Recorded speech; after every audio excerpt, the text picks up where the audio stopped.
everyone, welcome back to my channel. So today I have here Designer's Choice from Tonic Studios, and this is number 16.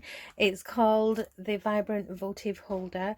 So it's going to be a beautiful 3D die set in here. And this is it. It is absolutely gorgeous. Look at all the beautiful panels. I'll put it against some black card. In fact, let me just take it out. So if you've seen my Designer's Choice videos before, you know how they come. You know, I always put the link below to how and where you can get a hold of them. They are exclusive only to Tonic Studios, so be sure to check out the link below.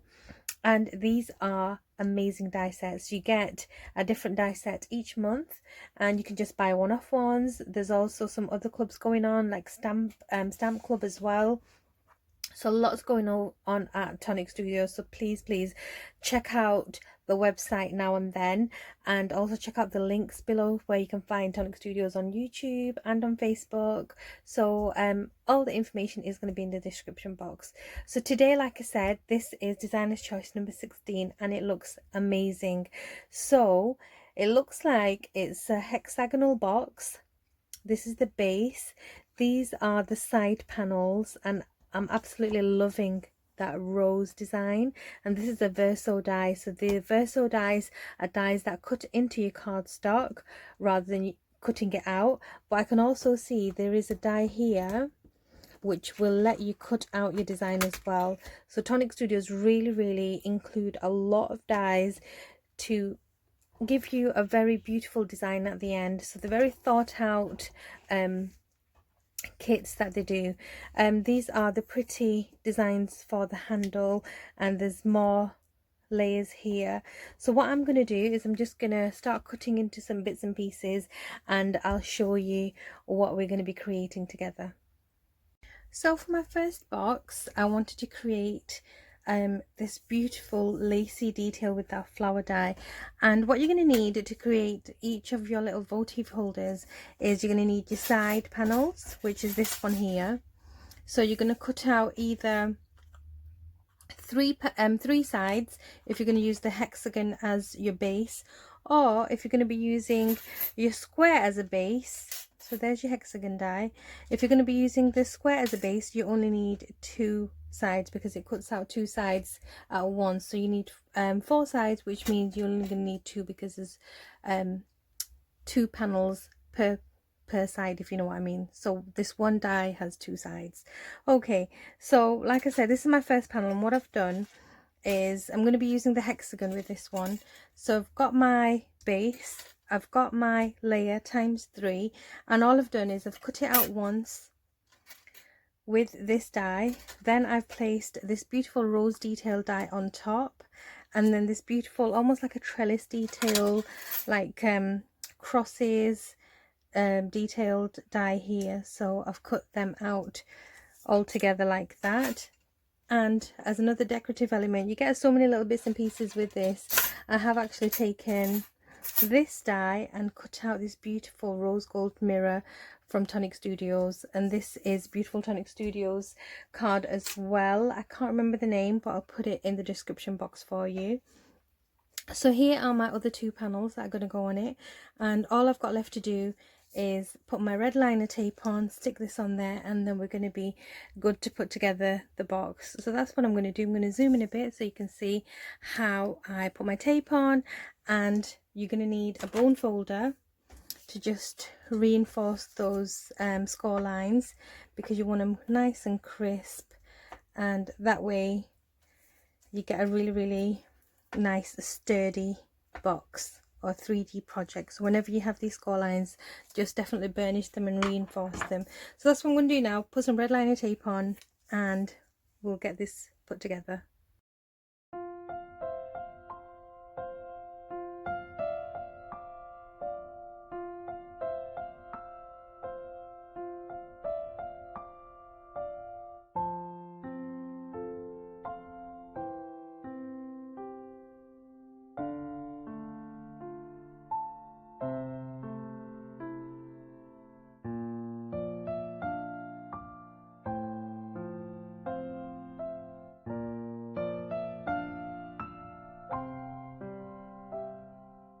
Okay, so now that the tape is on, I think the easiest way to go about this is putting your sides together.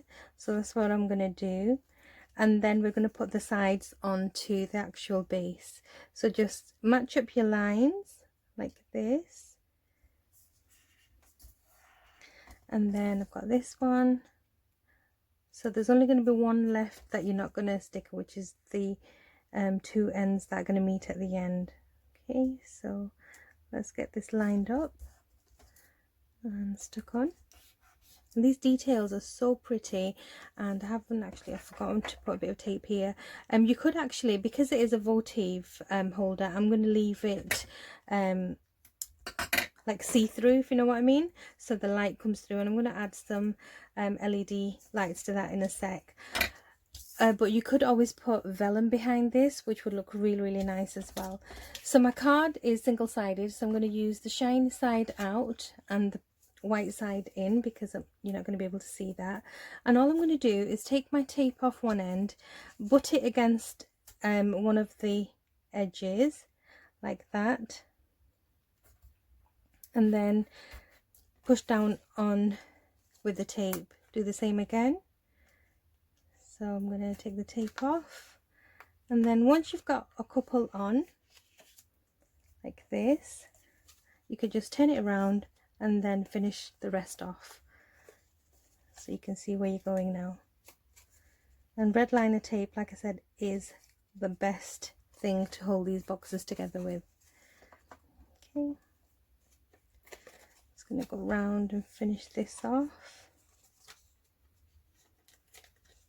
Very, very tacky red liner tape. And then bring it round again. The second one I'm going to do is going to be a square one, so obviously less edges. So the last one I'm going to put on like so.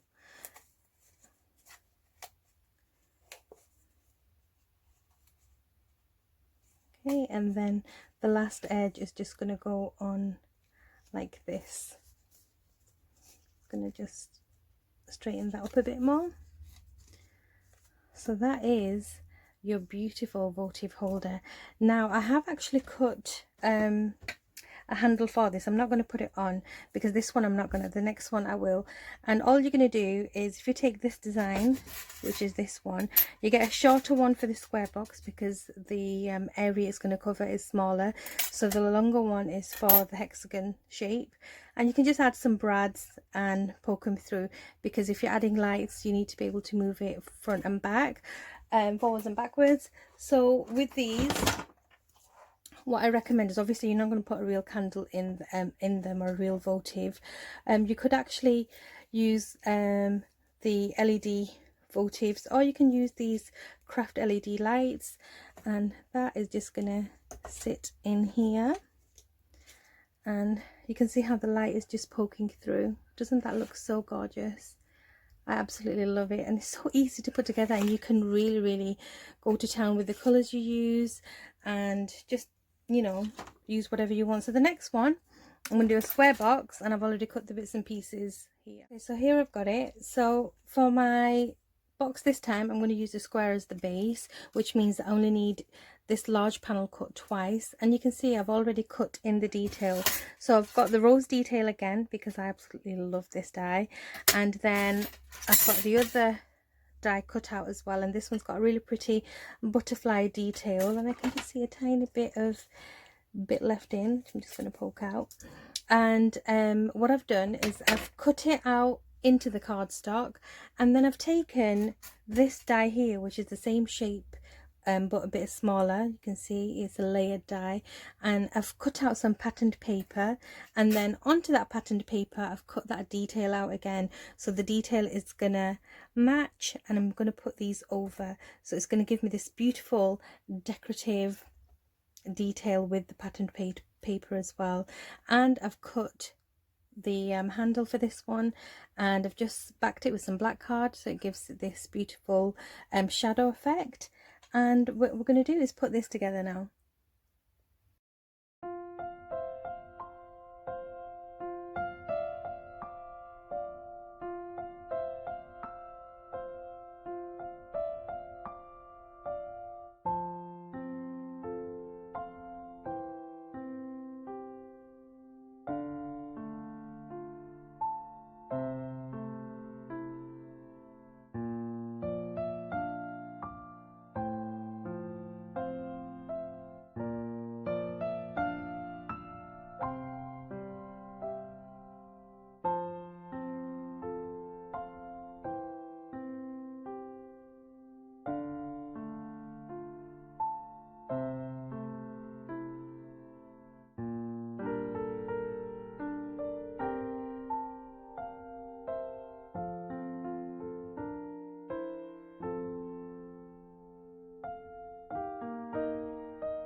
Okay, so here is my second one. I have just fixed the brad, it was being a bit stubborn there. But you can see how cute this little handle is. And do you know what? I think they would make really great little boxes for Easter as well. It doesn't have to be like a votive holder. You could cover these up with, you know, you can use this die to just cut out layers of pretty paper. You don't necessarily have to have it see-through. I kept it that way because of the purpose of having it as a votive holder. So let me put a couple of lights in there that I've got here. So this is one that's going to go in here. Let's just put it in. And then I've got this one, which is going to go in the other one. Sorry if it's giving off a bit of glare. Put that in there. That looks so cute. And you can see the detail of them, absolutely gorgeous. I absolutely love the way they've come out, and they're so easy. You can see how adorable that little handle is, so you can move it back if you use brads, so you can add whatever you want inside and then you can bring it back up again. Looks like a little lantern. Really gorgeous. So I really hope you enjoyed today's video. Let me know what you think below. Check out all the links below to where you can find this beautiful collection of dies. And I have done another project for the blog for Tonic Studios, so check out all the links below. Go and join Tonic Studios on YouTube, check out their blog, and all the creative team from Tonic Studios always add projects. You get a lot of inspiration from everyone. It's just lovely to check out what everyone's doing, what's available, what's coming out new. So it's definitely worthwhile checking out all those links. So that is it from me for today. I hope you enjoyed this video, and I will see you all very soon. Take care. Bye.